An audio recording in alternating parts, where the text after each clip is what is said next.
আরশের মালিক ও জমিনের মালিক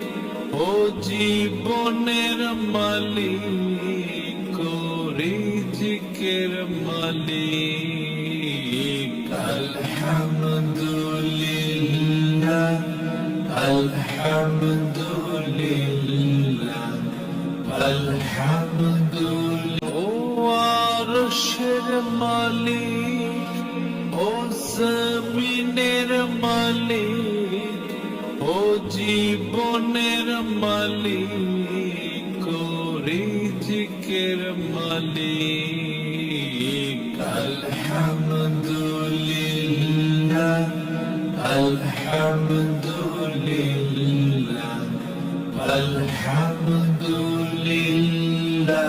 ও আরশের মালিক ও জমিনের মালিক ও জীবনের মালিক ও রিজিকের মালিক।